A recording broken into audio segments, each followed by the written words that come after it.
So hey everyone, I'm going to be talking about the Chiefs versus Jaguars Divisional Round playoff game tomorrow. It's going to be a little bit different.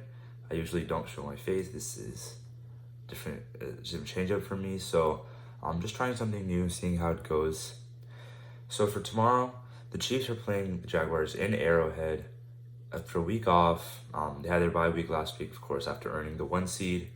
So their divisional round matchup against the lowest remaining seed would be the Jaguars. So today we're going to talk a little bit about the game, what I expect to happen, maybe talk a little about the other games that are happening in the NFL this weekend, on what is sometimes the best weekend in the NFL. If everyone remembers last year when we had 4 walk-off winners, the Bengals winning, the Niners winning, the Rams winning, and then the Chiefs winning, of course, in that thrilling overtime game with the Bills. We wouldn't want to repeat of that this weekend, of course. We think the Chiefs should easily, or not easily, but they should take care of business against the Jags. This does not need to be as close as last year's divisional round.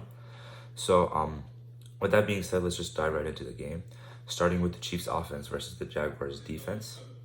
So, I think the Chiefs offense can take advantage, especially of Travis Kelce in the middle of the field, running his option routes, especially when they play zone, because the Jaguars really struggle against tight ends. We saw it last week too with Gerald Everett, Gerald Everett, however you say it. He had a lot of success against the Jaguars and their defense against tight ends. Scored was Justin Herbert's big outlet again a lot of the time. And so just imagine that with Travis Kelce instead. We didn't see as much Kelce in the first matchup with the Jags. Hopefully Andy Reid knows that this time it's time to scheme him up. And he should be able to draw a lot of attention, which of course opens the field more for guys like Juju Smith-Schuster. So overall, I think the Chiefs can really take advantage of the Jaguars' middle of the field defense, covering tight ends and zone, because the Chiefs have some of the best zone beaters in the NFL. And then talking about our wide receivers, like obviously Kadarius Toney, last time he played the Jags was his coming out game. He had that like tiptoe, hop on 1 foot down the sideline touchdown in that game. He had that fade route where he adjusted his gloves halfway through. There was also big run that he had. Just like you got to see some good touches from Kadarius Toney in that game. Some potential. We've seen it been realized a little bit over the past few weeks. Hopefully he's been schemed up for this game. It's time for him to like fully step into his offense and take his role. We learned that Mecole Hardman's going to be out for this game. So like we thought that even for the Raiders game he might play, but 2 weeks later he's still not able to play, which means he's most likely going to be out for the playoffs. Maybe he might come back for the Super Bowl if he get there. So yeah, we don't have that pure gadget guy in the red zone, but Kadarius Toney has worked well in that role. They can keep using him in that role, so which works a lot. And then overall, the Chiefs offense, even with turnovers in the first game, they had 3 turnovers. There was a Pacheco fumble, a Mahomes interception, another turnover that I seem to have forgotten. But they had three turnovers in that game. Started the game off with an onside kick that the Jaguars recovered. So just in general, the Chiefs lost 4 possessions in that game that they shouldn't have lost. And so if the Chiefs offense still went about its business. I think they had over 500 yards, scored 27 points, losing 4 possessions. Mahomes basically could do what he wanted. So overall, just like keep going like that. I know the Jaguars defense has improved a lot over the last few weeks. I've been seeing people say that they're not able to get pressure, they're not able to get sacks. Just based on the eye test, the Jaguars have been able to get pressure over the last few weeks. Against the Titans, they were able to get to Josh Jacobs consistently. Really changed that game near the end, forced that fumble that led to the touchdown, what ended up being the winner. And then against the Jaguars, they were able, once the Jaguars offense started turning the ball over, the Jaguars defense was able to start playing for real. They were able to stall drives, even just like get in Herbert's face, not allow him to throw. And just really quick, can we talk about how bad the Chargers choked again in that game? I know I talked about it in my video earlier this week, but it still needs to be talked about how you can have a +5 turnover differential and still lose the game after being up 27 points and 4 possessions. Okay, so now that you got that out of the way, just talking more about the Chiefs, I don't think the Chiefs will be able to choke like that. I don't think they'll turn over the ball. But to keep this game not close, they have to not turn the ball over on offense like they've been doing in the past. giving the Jaguars easy points, easy fields. What people don't remember about that Jaguars game is that the Jaguars kicker actually missed a couple field goals. Could have made the game much closer than it is. That's why it was ended up being in garbage time so fast. But the Chiefs, like overall, should be able to take care of Chiefs offense should be able to take care of business against the Jaguars defense. And now moving on to the Chiefs defense versus the Jaguars offense. So like at the beginning of the year, everyone thought that the Jaguars just were signing everybody. It didn't really seem to have any sense. They signed Christian Kirk to like a 4-year, $84 million deal that no one thought was actually worth it. Signed Zay Jones, Evan Ingram, just like a couple of guys that weren't really known, that were known, but like had not reached their potential. And the Jags seem to have found that potential with those players. Trevor Lawrence has been dealing recently, getting rid of after throwing 4 interceptions in the first half. He settled in nice, led that comeback last week. Is big reason for them making the playoffs, winning all these games down the stretch. I think they've won 6 games in a row now. So just getting Trevor Lawrence shook, having him throw those interceptions like he did last week, it would be really beneficial to an offense that can take advantage, unlike the Chargers last week. So if the Chiefs can take away those easy throws that the Jaguars scheme up to Evan Ingram, to Christian Kirk.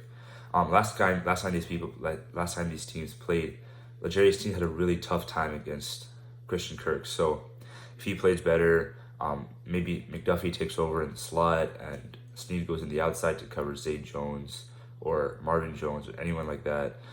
It could end up working in this game. That was also kind of a coming out game for Trent McDuffie, if you remember. The week before, it was that was his first game back from injury against the Titans, who didn't really pass the ball much, so you couldn't really see much of McDuffie's actual skill set. But then in the next game, we saw him make a couple pass breakups down the field. Trevor Lawrence tested him vertically, and McDuffie was able to hold his ground well. So, and he's only been getting better since. So I think the Chiefs cornerback secondary can hold up against these Jaguars receivers, tight ends, especially because of how well the Chiefs pass rush has been as of late. Chris Jones, obviously, as everyone has known, has been a defensive player of the year candidate. Tied his career high in sacks. It's just overall been the key to this pass rush. We've had George Karlaftis step into his zone, Carlos Dunlap, getting Frank Clark back for this game and healthy. And then I think the key piece like Mike Dana has been getting sacks, Colin Saunders. Just overall, the Chiefs' defensive line has been able to get pressure quickly and with only 4 players, which will really help their secondary in this game, especially because the Jaguars have a beat-up offensive line. Their guard is one of the worst in the NFL. So if the Chiefs are able to take advantage, this game could be very one-sided quick, some forcing turnovers, some quick punts. Just the Chiefs' deep pass rush needs to be able to get home consistently in the playoffs if the Chiefs want to win the Super Bowl. And then something I just wanted to mention quickly about the Chiefs' special teams. Today I saw this graphic about how much win percentage was added by kicks. I think the Bills were first place with a good margin, and the Chiefs were dead last.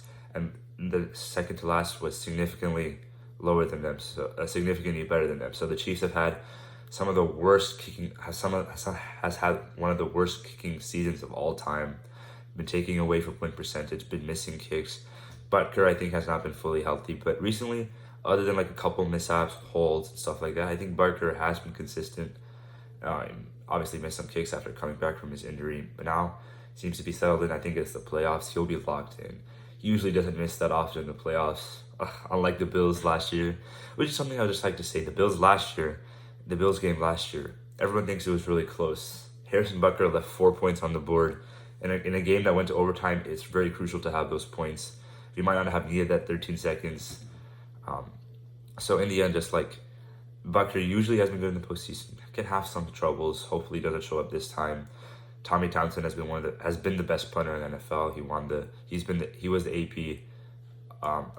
the AP first team All Pro for punting.